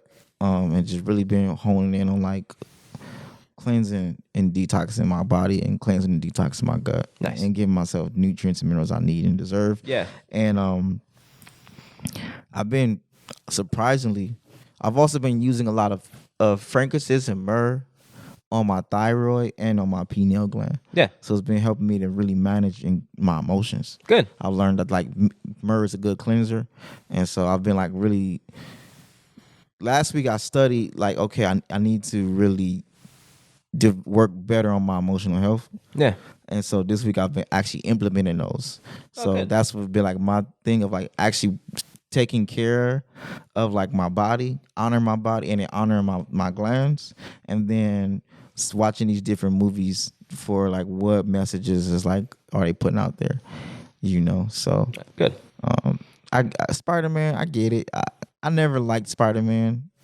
Yeah. So yeah, it was the same Spider-Man. Yeah. As far as like Spider-Man's always been that like this nigga, you know what I'm saying? He always been like that for me. Always. Like even when it's funny with my dad like he never liked Spider-Man because like Spider-Man came out like Spider-Man's a hippie. He came out like around a hippie time. Mm-hmm. So he's super like, oh no, he's like a beta male, but like he steps into his alpha energy at the last second, you know what I'm saying? And he gets something done. Yeah. But he spends the whole movie just being like a beta male. Yeah. You know what I'm saying? Yeah, that's you know, he's so emotional, he can't make a decision, he's so all over the place, and he's always spiraling, he always makes everything worse.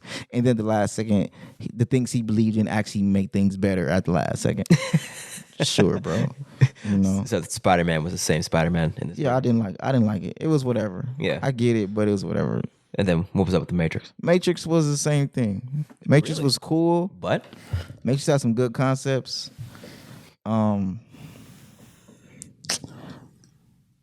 was enjoyable. It was enjoyable. Yeah.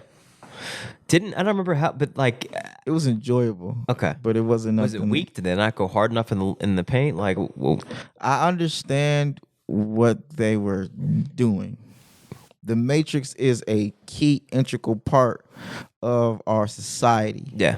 So they wanted to show it 20 years later where this concept is still a part of our society, but this concept has been turned to use it. The concept of the Matrix has been used against us to stay in the Matrix. And our objectivity of the Matrix has been weaponized to make us more in part of the Matrix than it used to be. Okay. Right? So it's like a Matrix within a Matrix because essentially, I don't know if you want to take some spoilers. Yeah, go ahead. I think I want to hear about it, bro. But spoiler alert. Essentially, he was resurrected. And he was resurrected. Neo. And his story has been turned into a video game of the Matrix. So he's known as a top video gamer of the world. And this Matrix 1, 2, and 3 are his video games. Understood. And they use that against him. And he comes in close proximity with Trinity, but he doesn't know her and she doesn't know him. And I get it, right? The concept of love is the most powerful thing. That's essentially what it was. It was like love is just the most powerful thing ever. Oh God. which was Matrix 1, right? And Matrix, I get it. That's the integral part of the Matrix. Their love for each other is the most powerful force in the universe. Yeah. So does the bulk of the movie take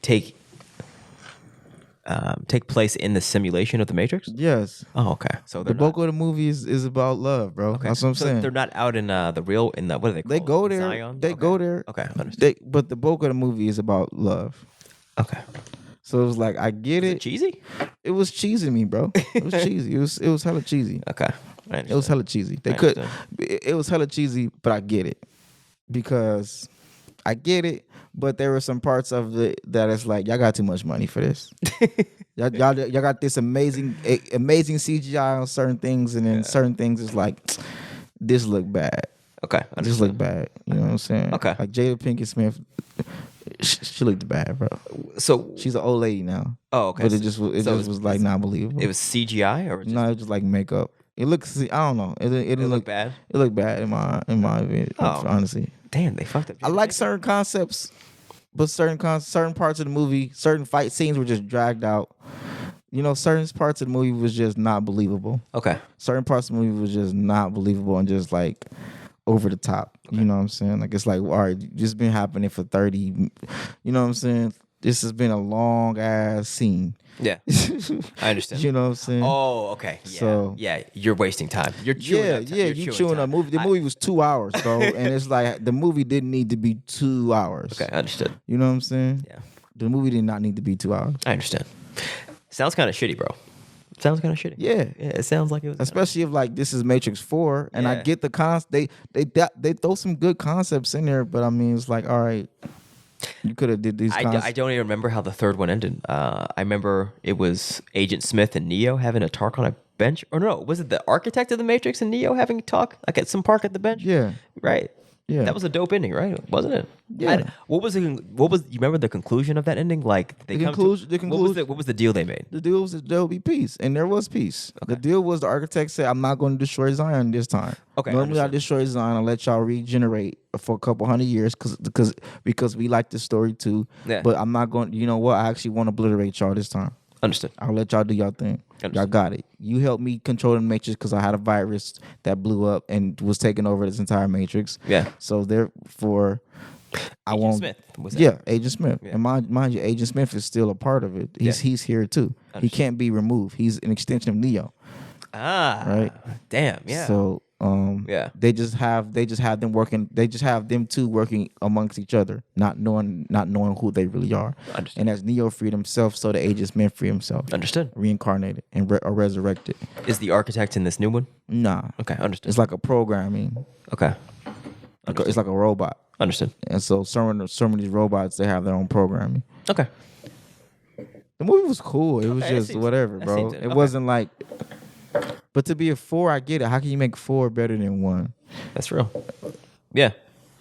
It's 20 years later, and I get it. You know what I'm saying? Yeah, man. But it's like, bro, this is Matrix Resurrection. This is Matrix 4. Hopes are extensively high. Yeah. It's Matrix 4. I understand. Yeah, and I saw a lot of jokes of people having to present their vaccination cards to go see the movie, right? The Matrix. Yeah, so I thought that was funny. I still think it's funny. Yeah, and ironic. It wasn't a bad movie, bro, but it just certain things you gotta just let it be. It's been 20 years, so I get it. Original Matrix came out in 2001. I think so. Yeah, damn. The Matrix came out a long time ago. That's crazy. Maybe 2000. Damn. How did Neo look? Does he look old? Keanu Reeves. Yeah, he looks old, bro. He look old. And his acting is trash. There's certain things that yeah, bro. You know, like It wasn't a bad movie. It just wasn't a great movie. I understand. So therefore, it's underwhelming. Yeah. Because it's like, this is the Matrix. You know what I'm saying? Like, this is a cult classic. There's somewhere the concepts they were saying. I like the concepts. Yeah. But this is the Matrix 4. Yeah. You know what I'm saying? And it's called Resurrection. So I had high hopes for it. I'm not gonna, based on what you're saying, I'm not gonna see it anytime. I had high hopes too. Yeah. I'm not saying don't go see it. Just don't have high hopes. I understand. Yeah. Do you ever see Animatrix? Of course. Oh yeah, I love that. Come on, man. Like I'm saying, bro. That was super fire. It was super fire. That was super duper fire, and that more than the original trilogy is what really like woke me up to like, oh shit, this shit could have already happened. Right? Yeah. Yeah. And the movie does that. That's the thing. They have one good thing about this, that they lean in with that. That they said that this movie did make you question your own reality. Yeah. So that is being brought back up, especially within like the video game of the Matrix, within the Matrix. Like they just kind of play with that, you know. But that's dangerous to play with. Why? Because dangerous for like from which vantage point? Dangerous. I'm from the vantage point of they actively now address like the concept of like committing suicide. Yeah. Because you know the Matrix isn't real. Oh damn. And like, are you prepared to die or fly with that? You know. Damn. And they also played with the reality that they know the Matrix made people question reality. Absolutely. So that they played with it and then like played with it some more, and then ultimately showed that like Neo now. The ending of this one was Neo doesn't have his powers anymore. Now Trinity is the one. Oh. Huh. Okay. Yeah. Now Trinity can fly. Huh. And Neo couldn't fly. Cool. Like, man, cool. Yeah. Fuck out of here. You know what I'm saying, bro? Like, yeah. I understand. Miss me with that, bro. I understand. Y'all goofy. Yeah. I understand. Y'all goofy. Not a woman is to say y'all goofy, bro. Y'all goofy. Y'all goofy. It's the times you live in, brother. I know y'all goofy. Like that was goofy. That was goofy to me. I mean, like Neo did, mind you, this whole movie. Keep in mind who directed the movie. This whole movie. Keep in mind who directed the movie. The whole movie is about Neo trying to like save her, bro. Like for real, most of the movie is about Neo trying to save her and get her and find her back and do all this stuff for her. And he didn't spend 3 hours trying to protect this woman, and now when it's time for him to step into his true self, now he can't do it. Now she can do it. Is that how it ends? Yeah, bro. Like, yeah, and it was goofy to me. It was just goofy. Like that part was goofy. That part wasn't necessary. That part wasn't necessary to be like, she can fly, he can't fly no more. The future is female, bro. That was goofy, bro. Like, why would you bro? This man literally did all of this to try to save her. Mm-hmm. And it's not like I'm not saying nothing wrong with her flying. Why she can't fly? Why they both? But now she can't fly. Now he can't fly. He don't got the strength no more. She got the strength. Yeah. She just woke up from the Matrix 3 minutes ago. Yeah. Literally, she just woke up from the Matrix. Wait, in the movie? Yeah, like she just woke up from the Matrix the same day, and now she go from waking up in the Matrix to flying. And this nigga done been awake for weeks, and all right, man. Now y'all got it. Now I got it. Now I'm gonna go too deep. Now y'all got it, bro. I understand. Now y'all trying to play with the divine. Man, come on, man. Yeah. But yeah, you're right. Keep in context who the movie was made for. And they didn't want more. They didn't. Who directed the movie? Yeah. I get it, man. Yeah, we know who directed the movie. So cool. Let her. Let her put it out there. What she wants to be known. Cool. Whatever. Ain't my thing. Do your thing. But you playing with people's reality now. Absolutely. Now you got niggas gonna be looking for women to be their saviors. Now you got women who be trying to act like they're their saviors. You get what I'm saying? I understand. Because you're playing with people's reality. That's what the Matrix do, and they know that. You know what I'm saying? So for me, it's like, okay, I see, because I see it all three.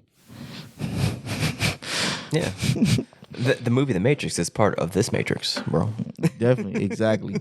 That's the point. That was the point movie. Yeah. Like, don't think that we're not equally a part of this Matrix, and that this isn't just a ritual of the ritual of within the ritual of the game within the game within the game. Absolutely. Yeah.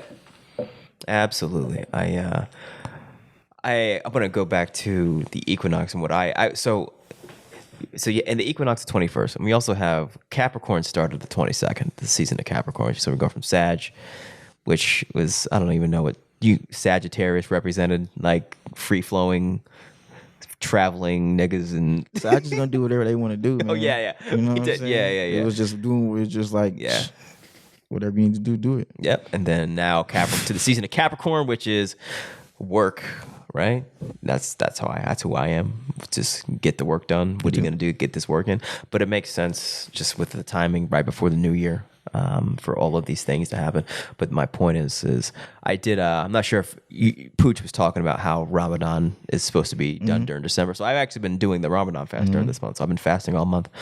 And I can't say that there's something to it, man. And I've been really intentional with what I want to come from this fast. And the night of the night of the equinox, I had a dream. And then the whole following day, to Wednesday, I was tired, tired, unfathomably tired. And the dream I had, it was on the 21st, the night of the equinox. It was like in my hometown of Springdale, Arkansas, and it was taken over by this one huge pharmaceutical company. Like I had everyone was working for this company. It was like the castle was this the corporate headquarters of this pharmaceutical company. And it was Eli Lilly for some reason. That was just what it was. Eli Lilly was that's a top pharmaceutical. They make drugs, pharmaceuticals, right? So the whole city of my hometown was based around this pharmaceutical company. Eli Lilly, big, huge, corporate headquarters, but super bigger than a skyscraper, like a castle. It was like God in the city, and everything else that wasn't Eli Lilly, this corporate headquarters, was some old Mexican store shanty. Everything else was that. And so that was my city, Springdale, or Northwest Arkansas. And in this city that was pharmaceutical headquarters and Mexican shanties, stores, merchants, I was leading 2 other black people out of it. And on the way, they were asking where money was, and I was ahead of them, way ahead of them. And there were a couple behind me, trying to catch up. And they were like, "Oh, we need money, we need money, we need money." And I had to point to them, and I had to, "Oh, there's an ATM right there. There's your money right there. Keep coming." That was a dream. Yeah, there's a lot to it, bro. There's a lot to that shit. Show us the money, man. Yeah, I'm glad you got. Yeah, show us the money, but also we see what's happening, what's taking over. Yeah, it's here. I mean, it's been here. You got people. I don't see how you cannot see the fact that pharmaceutical companies run the fucking show. They run it. Like the fact that they can just have boosters out whenever the fuck they want. And just convince people that you can't do shit because you're not taking our booster, bro. That's power. It's power because you lobby for politicians. You give politicians money. You pay media companies for your commercials, bro. If you even on Instagram, you got you see that shit, right? Yeah. Pharmaceuticals on Instagram now, it's everywhere. And I'm like, every time you watch CNN, it's nothing but pharmaceutical commercials. So I'm like, all day, every channel, all day, bro. Every channel, radio, like Jesus Christ. In the middle of the day, it'll just be a lighthearted conversation about some type of prescription medication. Yeah, man. With nice graphics and good acting, good voices, all of it. They make it. And then there's super long disclaimer. Yeah, all day long. We're not liable for anything that happens to you. Anything happens to you, it's not our fault. After they tell you for 3 minutes how this drug, how all these pretty niggas got this center, but got saved by this drug. This drug is going to help you, and this drug is what you actually need. Yeah. Then at the end, it's actually, you really need this. Please consult your doctor. And we not liable for nothing that happened to you, nigga. That's right, man. Yeah. But yeah, sure. Yep. But people really think that. It's so deep. It's deep. No, people think that pharmaceuticals are the way out. And a lot of what I'm realizing, a lot of this just acquiescing to vaccines has a lot to do that people just acquiesce to drugs. It's just okay, this is just what we do. This is what we do, bro. You know what I'm saying? This is what we do. So there's a shit ton of people on psych meds. There's a lot of people who take psych meds, Prozac, all of this, even sleeping meds, all of it. I was once on that. I was put on that path and got off immediately. But there are a lot of people. So if you're willing to just accept that as normal, the fact that you need a chemical concoction to exist in this matrix, it's not that much of a stretch to be like, well, fuck it, I'll take a vaccine too. You know what I'm saying? Yeah. It's not. It's not. So that's really what we're dealing with. We're dealing with to exist in the matrix. Exactly. The blue pill. Exactly. So it's just an extension of what you're already doing. Facts. You know what I'm saying? So it's not like we're combating the vaccine. We're combating the psychology of dependency upon pharmaceuticals in general. And a lot of motherfuckers, it could be insulin, all of it. Like it's not just it's there are drugs for getting your dick up. You know what I'm saying? Like, for real. That was accidentally made. You know what I'm saying? Yeah, that man. wasn't even why they made it. Yeah. So like, I really have been as opposed to just cleaning your blood pressure and detoxing your kidneys and detoxing your liver and detoxing your gut. Actually having proper blood flow. Yeah. And testosterone. Going to the root cause. Because everything that we advocate for in holistic health, spirituality, it's all about going to the root cause of like, okay, what am I doing to put my body in this condition to where I am suffering from these ailments?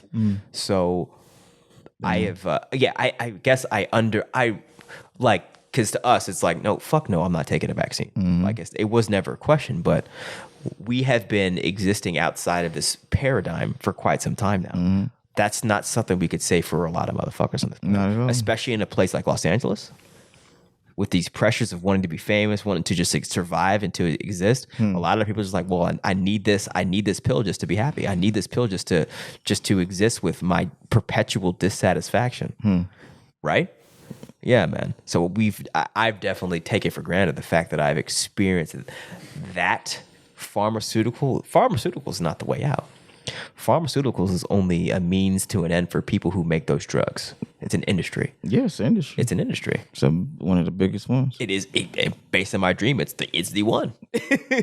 That's what the dream was showing me. It wasn't like a media headquarters. It was fucking pharmaceutical company. It wasn't NBC. You know what I mean? Do we have? It wasn't Goldman Sachs. We got to have an alternative. Absolutely. And we got to have infrastructure in place to provide the alternative. Yeah. To provide the holistic healing. Yeah. And also the plant medicine. Absolutely. Yeah, man. That plant medicine is needed. Yeah. Yeah. And the thing with pharmaceuticals is that they're geared to be effective short term, to give you what you think is short term solution and keep you dependent upon it. Exactly. You got drugs. The solution, but like you have to stay on this solution to solve the problem. No, to give the illusion that you solved the problem. You haven't solved the problem. You haven't solved the problem. You've masked the problem with chemicals. And this is an art. No, it's a science. It's the devil's. It's the science. It's like you're not fixing anything. You're deceiving the masses of people to exist in this matrix. Yeah. So this is what we're dealing with. And this, given where we're going, it's only going to, based on my dream, it's only going to get bigger. It's only going to, and even now I see like they have advertisements of like on CNN, like 60 Minutes, like, oh, presented by Pfizer, like it's blatant. Like they're only getting more power, more control to where people, and they're on the Super Bowl, they have advertisements like, bro, like it's real. Every Super Bowl, huh? Yeah, it's always pharmaceuticals in Super Bowl. Yeah, man. It's like, what does it got to do with playing sports? Absolutely nothing. Yeah, it's my point is, it's like we are at the point where people associate pharmaceuticals, man-made chemical concoctions as health care. Health. Yeah. It's health. It's deep. To the point where it could just be a part of our commercials. Exactly. You know what I'm saying? People like that's a big deal. This is health. It's just normal. Yeah. This is not health. Yeah, it's not. This is this is profit first and foremost, and this is chemistry and manipulating the human body and psyche to mask the underlying root cause of your dissatisfaction or your ailments. Yeah. That's what it is, man. Yeah. And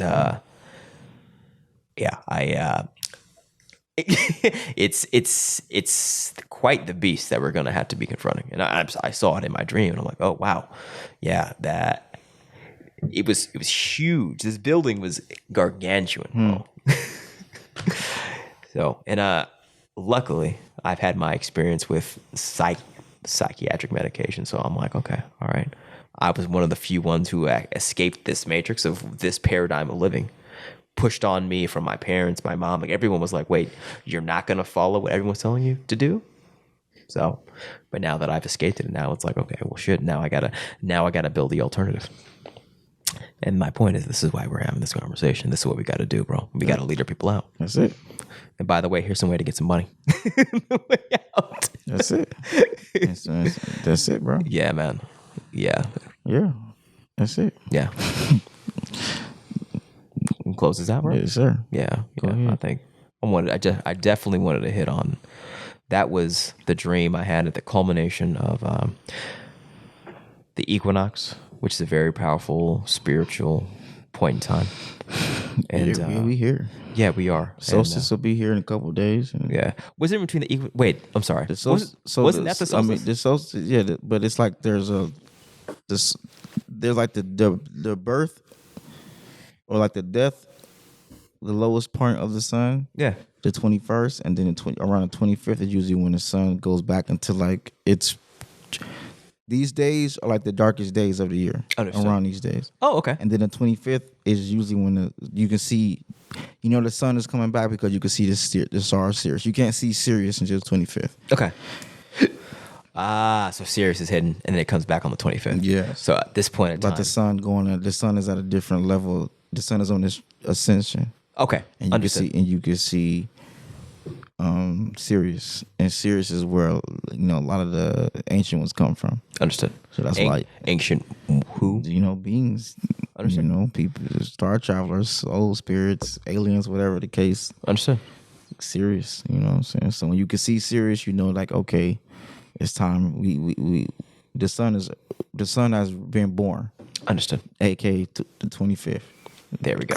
Christmas. Yeah. The birth of the sun. Understood. The birth of the sun is just the birth of the sun. Yes, sir. And that's why they follow the stars to come to find the birth of the sun. Yeah. Understood.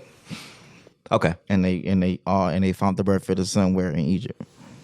Temu, Kemet. They found what in Egypt? The birth of the sun. That's where Jesus was born. Oh, understood.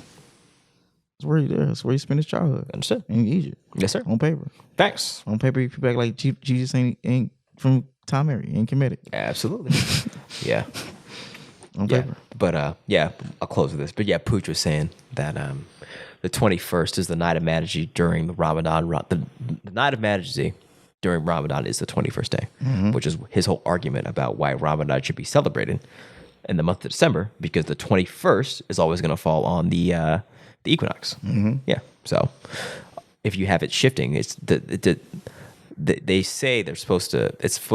I don't want to sum it up for him, but he said if you follow the lunar calendar, it always shifts, and it doesn't. The 21st is always changed. But if you have it in December, that night of Majesty is always going to fall on the night of the equinox. So that's why he said it should be celebrated here. And I wanted to test it out, and I think he's right. Yeah, I've been definitely eating less. I've been Eating more, eating less. Eating less. Oh, okay. Yeah. Yes, sir. I've been like not fully fasting, but I've been like cognizant of like you talked with the Ramadan here, like purposely, just intentionally making sure I connect with what's going on. Yeah, man. You know what I'm saying? So yes, sir. Yeah, we can close this out. All right. Yes, sir.